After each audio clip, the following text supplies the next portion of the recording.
Okay fine. So আজকে হচ্ছে আমরা equivalent circuit of synchronous generator, এটা হচ্ছে খুবই ইম্পর্টেন্ট একটা পার্ট। আমরা কি শিখেছি যে একটা সিনক্রোনাস জেনারেটর কি, এটা কিভাবে কাজ করে, এটার ওয়ার্কিং প্রিন্সিপাল, তারপর হচ্ছে এটার কনস্ট্রাকশন নিয়ে আলোচনা করছি। তারপর এইটা যে একটা মনে করেন কনস্ট্রাকশনের সবথেকে বেসিক একটা পার্ট, এটা কি দিয়ে তৈরি, একটা রোটর থাকে, একটা স্টেটর থাকে। রোটরে যেটা থাকে সেটা হচ্ছে ফিল্ড উইন্ডিং, যে উইন্ডিংটা করা হয়, আর আপনার স্টেটরে যে উইন্ডিং করা হয় সেটা কি হচ্ছে আর্মেচার উইন্ডিং। এই উইন্ডিংগুলো হচ্ছে জানা জরুরি। হ্যাঁ, এগুলো হচ্ছে যদি বেসিক ধারণা থাকে তাহলে আমাদের ইকুইভ্যালেন্ট সার্কিটটা বুঝতে হচ্ছে ইজি। আচ্ছা, তার উপরে আবার হচ্ছে আমরা আলোচনা করেছি যে আপনার কন্টিনিউয়াস হচ্ছে ডিসি এক্সাইটেশন করা লাগে। কাকে করা লাগে? জেনারেটরকে আপনাকে ডিসি এক্সাইটেশন করা লাগে। ডিসি এক্সাইটেশন আমরা কেন করি? ম্যাগনেটিক ফিল্ড তৈরি করতে। এই ম্যাগনেটিক ফিল্ড হচ্ছে রোটেটিং যখন হয়, সে হচ্ছে কি করে, প্রতিনিয়ত হচ্ছে আর্মেচারে, স্টেটরে যে আর্মেচার আছে, সে আর্মেচারে যে উইন্ডিংটা করে, আর্মেচার উইন্ডিং, তাকে প্রতিনিয়ত কি করে কাট করে। কাট করলে কি হচ্ছে, আপনার স্টেটরের টার্মিনাল ভোল্টেজে আপনার একটা ভোল্টেজ ইনডিউসড হয়।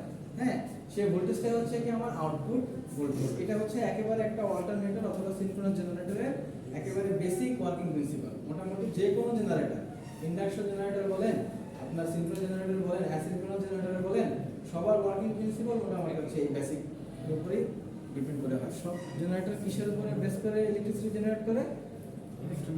ইলেকট্রিক্যাল মানে ইন্ডাকশন যে ল, সেটাই হচ্ছে এটার উপর বেস করে ইলেকট্রিসিটি জেনারেট করে। এখন এটা অলরেডি এখানে আমি বলে ফেলছি যে there are two field exist in the synchronous generator. First one is the rotor field and the other one is stator. The field at the rotor produces the rotating magnetic field at the stator or armature windings. তার মানে কি, the field at the rotor produces the rotating magnetic field at the stator or armature winding. তার মানে এই রোটরটা যেটা ঘোরে সেটা armature winding এ এক ধরনের কি করে ম্যাগনেটিক ফিল্ড তৈরি করে। The voltage induced at the stator is also called the internal generated voltage EA. তার মানে এই যে রোটরটা ঘোরার কারণে যে ভোল্টেজটা আপনার হচ্ছে স্টেটরের টার্মিনাল আপনি তৈরি করতেছেন, সেটাকে আমরা কি বলি? Internal voltage. Okay, similarly the current moving in stator windings or armature তো এটা হলো ইন্টারনাল ভোল্টেজের কথা। এখন similarly the current moving stator windings মানে আর্মেচারে যে হচ্ছে কারেন্টটা মুভ করে, it also produces a voltage in the stator. তার মানে হচ্ছে এখন আর্মেচার উইন্ডিং এ একটা কারেন্ট যায়, এর ইফেক্ট হিসেবে সে হচ্ছে আপনার কি করে, এই স্টেটরের এখানে একটা ভোল্টেজ সে প্রডিউস করে। এখন এটার একটা কারণ আছে যে এটার জন্য হচ্ছে আপনার একটা প্রবলেম হয় আপনি যেই ভোল্টেজটা ইন্টারনাল যে ভোল্টেজ EA আর আউটপুটের যে ভোল্টেজটা আপনি পাবেন মানে স্টেটরের টার্মিনাল থেকে যেটা নেবেন V5 বলে এটাকে, ওই ভোল্টেজ দুটো সমান হয় না। তার মানে আদৌ আপনি যেটা স্টেটরের একেবারে প্রথম প্রান্তে দিচ্ছেন, শেষ প্রান্তে আউটপুট থেকে সেম ভোল্টেজটা পাচ্ছেন না। এটা কেন হয়? এটা হয় আর্মেচার রিঅ্যাকশনের কারণে। এখন আর্মেচারের রিঅ্যাকশনটা কি, এটাকে আগে আপনাকে জানতে হবে। এখানে খেয়াল করেন, দ্য ভোল্টেজ, এটা অলরেডি আপনাদের পোর্টালে আপলোড করে দেওয়া আছে, ঠিক আছে? এই পুরো সাইডটা আজকে পড়ানো সম্ভব হবে না, আমরা হচ্ছে নেক্সটে আবার এটার অর্ধেকটা কমপ্লিট করে ফেলবো ইনশাআল্লাহ। দ্য ভোল্টেজ EA, এটা কিন্তু হবে সাবস্ক্রিপ্ট হবে, মানে নিচে হবে। হ্যাঁ, ওটা যখন কপি পেস্ট করে পুরো আনা হয়েছে, এটা একসাথে হয়ে গেছে। EA is the voltage produced at a single phase of the synchronous generator, but this is not the voltage that we get normally at the output points of the generator. তার মানে EA আসলে internal যে ভোল্টেজটা আমরা পাচ্ছি, আউটপুটে আমরা ওই ভোল্টেজটা পাচ্ছি না। কেন পাচ্ছি না? The internal generated voltage EA can be equal to the phase voltage V5 when there is no armature current is moving through the generator. তার মানে হচ্ছে আর্মেচার কারেন্টটা মুভ করার কারণে আমার কি হচ্ছে, ওই EA আর V5 হচ্ছে সমান হচ্ছে না। তার মানে এখন আমরা কোন কন্ডিশনে EA আর V5 সমান পাইতে পারি? যখন আমার কোনো লোড কানেক্ট করা হবে না, তখনই একমাত্র আমার আর্মেচার থেকে কোনো কারেন্ট মুভ করবে না এবং আমি আমার ইন্টারনাল ভোল্টেজ এবং আউটপুট ভোল্টেজ সমান পাওয়া যাবে। ওকে, তার মানে এখানে দেখেন, there are some factors that explain why the internal generator voltage is not like the phase voltage V5. The structure of the salient pole rotor, তার মানে salient pole ব্যবহার করলে ওটা যে স্ট্রাকচার, এয়ার গ্যাপ বেশি থাকে, হ্যাঁ, এর জন্য ওইটার স্ট্রাকচারের কারণে আপনার V5 আর EA সমান হয় না।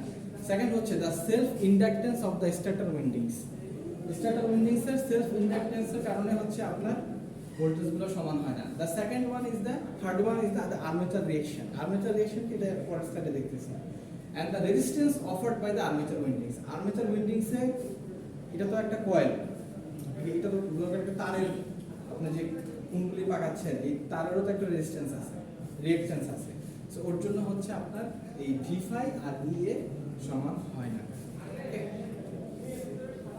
আচ্ছা, হোয়াট ইজ আর্মেচার রিঅ্যাকশন? এটা কিন্তু এই ধরনের কোশ্চেন, এগুলো শর্ট কোশ্চেন টাইপ, কিন্তু আপনার অনেক নিয়োগ পরীক্ষাতে আসে, আপনাদের এই এক্সামে এটা আসতে পারে। What is armature reaction? We study that there are four main facts that affect the internally generated voltage of the synchronous generator. The armature reaction is the main factor that largely affect the voltage. We discuss it with the detail. এই যে মানে এখানে যে চারটা ফ্যাক্টরের কথা এখানে বলা হয়েছে, এই চারটা ফ্যাক্টর আপনি এখানে আলোচনা করছেন। ফার্স্ট ওয়ান দেখেন, when the rotor of the generator rotates, the field of the DC voltage at the rotor produces the voltage EA in the armature winding of the stator. এটা অলরেডি আপনারা জানেন। Second one, if there is load connected with the output terminals of the generator, then the current will flow through the armature windings of the stator. আর current ফ্লোটা করলেই হচ্ছে আপনার সমস্যা। এখন আপনার তো লোড কানেক্ট না করার উপায় নেই, করতে তো হবে, এই সমস্যা আপনাকে ফেস করতেই হবে। This current will have it's separate field. এখন যে কারেন্টটা হচ্ছে আর্মেচার দিয়ে যাবে তার নিজস্ব একটা ফিল্ড থাকবে। This field will interact with the field of the rotor and affect the internal generated voltage. এখন আর্মেচার দিয়ে যে কারেন্ট যাবে সে হচ্ছে, যেহেতু তার নিজস্ব একটা ফিল্ড তৈরি হয়ে গেল, সে হচ্ছে তার রোটরকে এখন কি করবে, ইনফ্লুয়েন্স করবে। ইনফ্লুয়েন্স করে কি করবে, এর কারণে হচ্ছে আপনার ওই আউটপুটের যে আপনার ভোল্টেজ আর ইন্টারনালি জেনারেটেড ভোল্টেজ কি হবে না, সমান হবে না। So to study that and this phenomena is called the armature reaction. Armature reaction হচ্ছে, যদি আপনাকে কি এটা বলতে হলে আপনাকে এখান থেকে বলতে হবে 1 2 3, এই তিনটা পয়েন্টই আপনাকে বলতে হবে, ঠিক আছে? So to study the armature reaction, you can see that in the given diagram there is a rotor that has two poles and rotates in the three phase stator. এখানে তো ডায়াগ্রাম নাই, ডায়াগ্রাম হচ্ছে পরের স্লাইডে আছে, হ্যাঁ, এখান থেকে পড়ে যাই আমরা কথাগুলো তাইলে। At the stator there is no load connected. The field of the rotor VR generates the EA internal voltage at the stator. As there is no load connected to the generator, there will be no armature current and the EA will be equal to V5. The given diagram show the assembly of no load rotor. আচ্ছা, এখানে খেয়াল করে দেখেন, এই যে কথাগুলো যে আগে যে এখানে যে তিনটা চারটা পয়েন্ট কথা বলা হয়েছে, এই হচ্ছে আপনার ডায়াগ্রামটা। এই পার্টটুকু হচ্ছে আপনার স্টেটরের পার্ট, আর এটা হচ্ছে আপনার রোটরের পার্ট। এখানে আমি কোনো লোড কানেক্ট করি নাই, যেহেতু আমি কোনো লোড এখানে আমি কানেক্ট করি নাই, তো সেই ক্ষেত্রে আমার এই রোটরের করসপন্ডিং এ যে ভোল্টেজটা তৈরি হবে সেটা হচ্ছে কি EA, ঠিক আছে, EA। সো এই রোটেটিং ম্যাগনেটিক ফিল্ড এটা কিন্তু রোটেট করতেছে, এই রোটেটিং ম্যাগনেটিক ফিল্ড, এখন ম্যাগনেটিক ফিল্ড কি, এটা আপনাদের থার্ড ইয়ারের কোর্সে ম্যাগনেটিজম কোর্স থাকতে পারে, তখন থেকে আপনারা জানতে পারবেন। এই যে ম্যাগনেটিক ফিল্ডটা এখানে তৈরি হয়েছে, এই দেখেন এই ম্যাগনেটিক ফিল্ডটা যেটা তৈরি হয়েছে এর মানে থাম্ব রুল অনুযায়ী কি, দেখেন ফ্লেমিং এর হ্যান্ড রুল অনুযায়ী এর মানে ডিরেকশনটা হচ্ছে এদিকে। তো এখানে খেয়াল করে দেখেন আপনার কি তৈরি হয়েছে, ভোল্টেজ ইনডিউস করছে কোথায়, স্টেটরে EA। এখন এই যে EA এটা অবশ্যই কার সমান হবে, মানে আপনার আউটপুটে যে ভোল্টেজটা পাবেন একই হবে, ঠিক আছে, কারণ আপনার আর্মেচারে কোনো রিঅ্যাকশন নাই, রিঅ্যাকশন নাই মানে কোনো লস নাই, সমস্যা নাই। তার মানে EA is equal to V5 when there is no load connected. No load কন্ডিশনে আপনার আর্মেচার রিঅ্যাকশন থাকবে না, তখন হচ্ছে আপনার যে ভোল্টেজটা আপনার রোটর থেকে আপনার জেনারেট হচ্ছে, ইনডিউস হচ্ছে, সেটাই হচ্ছে আপনি টার্মিনালে মানে আউটপুটে পাবেন। এখন সেকেন্ডে দেখেন, if we connect the inductive load, কয় ধরনের লোড থাকতে পারে, resistive load, inductive load, capacitive load. So if we connect the inductive load with the generator, the maximum current lags the maximum voltage. আপনার এখানে ম্যাক্সিমাম ভোল্টেজ কোনটা, EA max। এখনো আমরা কিন্তু আউটপুট ভোল্টেজের কথা বলতেছি না, আমরা এখন লোড কানেক্টেড করছি কি, ইন্ডাকটিভ লোড কানেক্টেড করছি। এখন the maximum current lags the, সাধারণত পাওয়ার সিস্টেমে বলেন তো সবচেয়ে বেশি কোন লোডের আধিক্য বেশি, ইন্ডাকটিভ লোডেরই আধিক্য বেশি, ওই জন্য আমি ইন্ডাকটিভ লোডের কথা বলতেছি এখানে। সো এখন ইন্ডাকটিভ লোডের ক্ষেত্রে কি করে, কারেন্ট কি করে, সেখানে এটাই করতেছে। দেখেন, if we connect the inductive load with the generator, the maximum current lags the maximum voltage. You can observe this fact from this figure. এখানে খেয়াল করে দেখেন, ইন্ডাকটিভ লোড যখন আপনি কানেক্ট করেছেন তখন আপনার এখানে যে কারেন্টটা তৈরি হয়েছে মানে জেনারেট হবে প্রডিউস হবে সেই কারেন্টটা আপনার ম্যাক্সিমাম যে ভোল্টেজটা সেটাকে ল্যাগ করবে, সেটা হচ্ছে পিছনে থাকবে। বুঝতে পারছেন? এটা হলো second part. So the resulting voltage produces A lagging current flow when connected to a lagging load. এখন দেখেন থার্ড টাইম কি হয় দেখেন, the current passing through the stator windings. এখন হচ্ছে কি স্টেটর উইন্ডিং থেকে যে কারেন্টটা পাস করবে, যে কারেন্টটা আপনার পাস করবে will generate A field in the stator. সেটা হচ্ছে স্টেটরে একটা ফিল্ড তৈরি করবে, আর স্টেটরে যে ফিল্ড তৈরি করবে সেটা কি হবে? বিএস। স্টেটরে যে ফিল্ড তৈরি করবে সেটা হচ্ছে কি? BS, and can be find by the right hand rule as is shown in a given diagram. এবং এটার ডিরেকশনটা কোথায় হবে? এদিকে হবে। সো আপনি যদি রাইট হ্যান্ড রুল ফলো করেন তখনই হচ্ছে আপনি ডিরেকশনটা পেয়ে যাবেন। এখন খেয়াল করে দেখেন, the field of the stator BS will generate A voltage in the stator and this voltage is represented as E state. তার মানে যখন আপনি লোড কানেক্টেড করলেন সেখানে আপনার কারেন্ট ফ্লো হলো, ল্যাগিং কারেন্ট ফ্লো হলো। হ্যাঁ, এই যে ল্যাগিং কারেন্ট ফ্লো হলো, ল্যাগিং কারেন্ট ফ্লো হওয়ার পরে সেখানে কি হবে? স্টেটরে একটা ম্যাগনেটিক ফিল্ড তৈরি হবে, যে ম্যাগনেটিক ফিল্ডের ডিরেকশন হবে এইদিকে, এবং আপনি ওইখানে যেহেতু ম্যাগনেটিক ফিল্ড তৈরি হয়ে গেছে সেখানে একটা ভোল্টেজও তৈরি হবে, সেটা হচ্ছে কি? ই স্টেট। তার মানে আমার লোড ছাড়া অবস্থায় ভোল্টেজ কোনটা ছিল? ইএ, শুধু একটা ছিল, ইএ ভোল্টেজ ছিল, কোনো কারেন্ট ছিল না, আর আমার ম্যাগনেটিক ফিল্ড ছিল একটাই, ভিআর রোটরের। তারপর যখন আমি লোড কানেক্টেড করলাম আমার প্রথমে কি হলো? কারেন্ট ফ্লো হলো। কারেন্ট ফ্লো হওয়ার পর আমার ম্যাগনেটিক ফিল্ড হলো, ম্যাগনেটিক ফিল্ড হলে আমাকে কি কারেন্ট মানে কি ভোল্টেজ ইনডিউস হলো? ই স্টেট। ঠিক আছে, এখন খেয়াল করে দেখেন, as there are two voltage right now, কয়টা ভোল্টেজ? দুইটা, EA E state, EA E state. As there are two voltage at the stator, first is the internal generated voltage EA, okay, EA, and other voltage due to armature reaction E state. তার মানে আপনার স্টেটরের জন্য internal যে voltage সেটা কোনটা? EA, আর armature রিঅ্যাকশনের জন্য কোনটা হলো? E state. Okay, so the total phase voltage at the terminal of the generator will be the sum of the two voltage. তার মানে আপনি টার্মিনালে যে ভোল্টেজটা পাবেন ওইটা কার সমান হবে? EA plus E state. মানে আপনার স্টেটরে যে ভোল্টেজটা ইনডিউস হবে প্লাস আপনি টার্মিনালে হচ্ছে ইন্টারনালে যে ভোল্টেজটা ইনডিউস করবে সেটা, দুইটার যোগফল করলেই আপনি হচ্ছে টোটাল যে ভোল্টেজটা V5 সেটা পাবেন।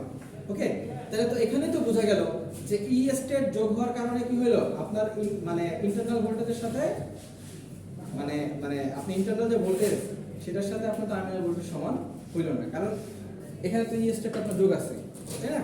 এটা গেল একটা, because of the armature reaction.